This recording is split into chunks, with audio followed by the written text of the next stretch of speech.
Un bon conseil pour le financement, je dirais d'être persévérant, d'arriver en attaque, d'arriver pas en quémandant, en demandant quelque chose. Parce qu'il faut comprendre une chose, c'est que les caisses, on les paye très bien quand ils finissent par nous prêter. Alors, il faut être préparé. Puis, on n'arrive pas là pour demander un service, on arrive là pour, en homme d'affaires, expliquer un beau projet.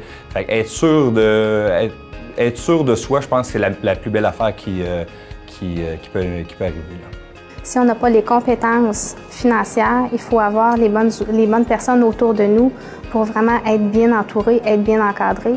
Le financement, je dirais que c'est la clé du succès. La rentabilité, la liquidité, c'est extrêmement important dans une entreprise. Étant donné que moi, c'est pas seulement un démarrage d'entreprise, c'est un rachat d'entreprise.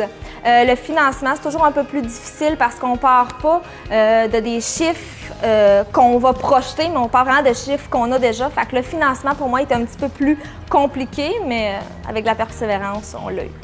Quand on pense Carrefour, Jeunesse Emploi, CLD, la SADC dans n'importe quel coin de pays aussi, sont là pour nous. Il faut juste être capable de les utiliser comme il faut.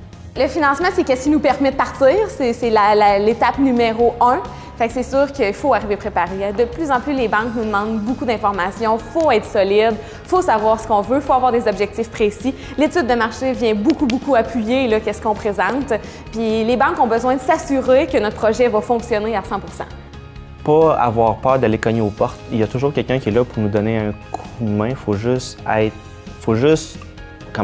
oser aller les voir et de ne pas avoir peur d'y aller. Ils sont là pour nous donner un coup de main.